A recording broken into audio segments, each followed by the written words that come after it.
Hello दोस्तों, जय श्री श्याम। कैसे आप सभी? उम्मीद है आप सब अच्छे होंगे। तो देखिए, आज तो यहाँ पर कुछ ऐसा बन रहा है जो कि ना मेरे को पसंद है और ना ही मैं खाती हूँ और ना ही मेरा पेट भरता है। तो यहाँ पर मैंने ढेर सारी प्याज काट ली, ढेर सारा लहसुन छील लिया और मिक्सी का जार ले लिया था। तो आप लोग समझ ही गए होंगे कि मैं क्या बना रही हूँ। और अगर नहीं समझे हो तो ठीक है, मैं बता देती हूँ। यहाँ पर तो मैंने टमाटर ले लिए थे 3 मोटे मोटे और एक नींबू ले लिया था और सूखी मिर्च ले ली थी। तो यहाँ पर मैं बना रही हूँ चटनी। वैसे तो ये चटनी सिल पे अच्छी लगती है, लाल मिर्च और लहसुन की चटनी।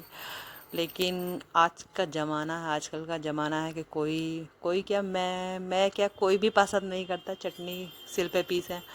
बहुत ज़्यादा खटरंगा लगता है, बहुत ज़्यादा आलसी हो गए हैं हम लोग हिंदुस्तानी। जब से नई नई चीज़ें आ गई हैं तब से मन ही नहीं करता है कि कुछ मेहनत का काम कर लें।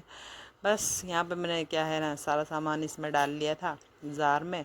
लास्ट में नमक डाल लिया था और एक नींबू मैंने बढ़िया करके इसमें डाल लिया था खट्टी होने के लिए, ताकि खट्टी हो जाए चटनी, क्योंकि अच्छी लगती है। उसको मैंने पीस लिया था।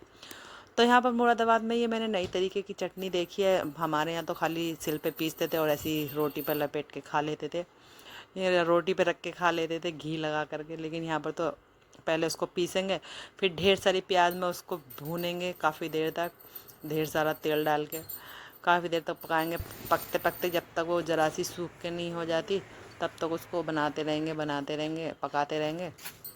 उसके बाद मैंने चटनी बन रही थी उधर, यानी कि उसको धीरे धीरे मैंने सिम गैस पे रख दिया था बनने के लिए, क्योंकि वो ना, अगर मैं तेज़ गैस पे करती हूँ तो वो उछाल मारती है, उसके अंदर बबूले से उठते हैं तो चारों तरफ छींटे आते हैं और जल भी जाते हैं इस चटनी से, क्योंकि इतनी तेज़ ये इसके अंदर से जैसे हलवे की तरह भटके पड़ते हैं ना, वैसे होता है इसके चटनी के से भी। तो फिर पहले मैंने सोचा पराठे बना लेती हूँ, चाय से पराठे खा लेंगे, क्योंकि आज मेरे को पता था आज मेरा पेट नहीं भरने वाला है। चटनी मेरे मुंह में को नहीं चलती है, मेरे को बिल्कुल पसंद नहीं, लेकिन मजबूरी थी ना, क्या करें। आज कोई सब्जी नहीं थी और दाल वाल खाते खाते तो कई दिन हो गए, मन नहीं करता है और यार दाल दाल खा के। तो मैंने सोचा पराठे बना लेती हूँ, चाय से खा लेती हूँ और हस्बैंड भी खा लेंगे चाय से। और चटनी तो वो ले जाएंगे टिफ़िन में और बाकी की चटनी रख देंगे, शाम को खा लेंगे। तो मैंने सोचा पराठे बना लिए, उसके बाद चाय वगैरह बना दी थी, बच्चे वगैरह सब सो रहे थे तो चटनी पक रही थी उधर और बच्चों को भी उठा दिया था मैंने। उसके बाद चाय वगैरह नाश्ता वगैरह कर लिया था हम लोगों ने और फिर मैंने सारे बर्तन साफ़ कर दिए थे, क्योंकि सुबह का काम होता है जल्दी जल्दी का, क्योंकि 11 बजे जाना होता है। इस वजह से 11 बजे जाती हूँ तो मेरे को लगातार काम निपटाना पड़ता है।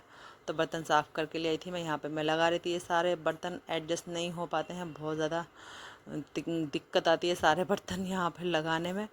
मैंने कहा कोई नहीं, चलो एडजस्ट तो करने ही पड़ेंगे। अब जैसे तैसे इनको ठूस ठूस के मैंने रैक में लगा रखा है। इसमें बर्तन ज़्यादा हो गए, रैक छोटी हो गई, क्या करें। अब इसमें ही काम चलाना पड़ेगा जब तक कोई अपना अच्छी रसोई वगैरह का इंतज़ाम नहीं होता है। उसके बाद मैंने देखा बेड की मैंने चादर तो सही कर दी थी, लेकिन मैंने इसकी डस्टिंग नहीं कर पाई थी मैं, क्योंकि बेड पे बहुत ज़्यादा धूल लगी थी। फिर मैंने सोचा लगे हाथ इसको भी साफ़ कर देती हूँ, क्योंकि फिर रह जाता है तो रह ही जाता है, फिर बाद में मन नहीं करता है करने का। मैंने सोचा अभी कर देती हूँ। और बच्चे देखिए यहाँ पर कितनी ज़्यादा मस्ती कर रहे हैं, दंगा कर रहे हैं। तो यहाँ पे मैंने ऊपर देखा फ़ोटो पे बहुत ज़्यादा धूल लगी हुई थी और ये भगवान जी की मूर्ति है। तस्वीरें मैंने उनको बीच में से साफ़ नहीं किया था, क्योंकि गंदा कपड़ा था। मैंने सिर्फ बॉर्डर साफ़ किया था मूर्ति का, भगवान जी की तस्वीर का, क्योंकि गंदे कपड़े से मैं नहीं साफ़ करती हूँ भगवान जी को। तो यहाँ पे फिर मैंने फ़ोटो भी साफ़ कर दी थी। इन पे भी ज़्यादा, यानी कि मेरी इंगेजमेंट के, मम्मी के पापा के, मेरे मम्मी पापा थे ऊपर और ये बीच में मैं और मेरे हस्बैंड ने, मेरी इंगेजमेंट के फ़ोटो थे।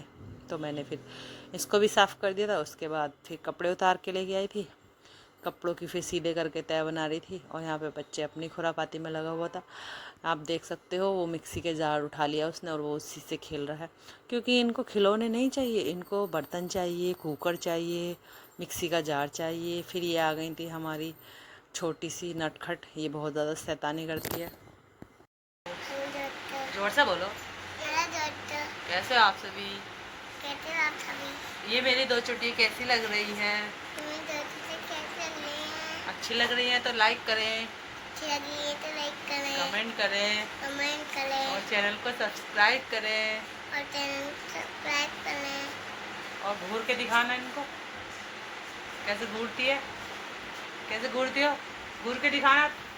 एक सरप्राइज है ना, एक सरप्राइज है ना, इनको बोलो एक सरप्राइज है आप लोगों के लिए। कुछ दिनों में ब्लॉग देखने को मिलेंगे आपको अच्छे अच्छे। कुछ दिनों में आपके ब्लॉग देने पड़ेंगे अब बाय कर दो, बाय दोस्तों। बाय दोस्तों। उसके बाद सारा काम निपट चुका था तो फिर यहाँ पर आ गए थे दूध वाले, तो दूध लेकर भी अब दूध पकाना था। सोचा दूध पकाते पकाते ही रोटी खा लेती हूँ थोड़ी सी, क्योंकि भूख लगती है, पार्लर पे खाली पेट नहीं जाया जाता और ना ही मेरे से खड़ा हो जाता है। तो बस फिर मैं खाना वाना खा के चली गई थी पार्लर और बच्चों को भी मैं खिला के चली गई थी खाना, क्योंकि वो मेरे पीछे नहीं खाते हैं, बस मैं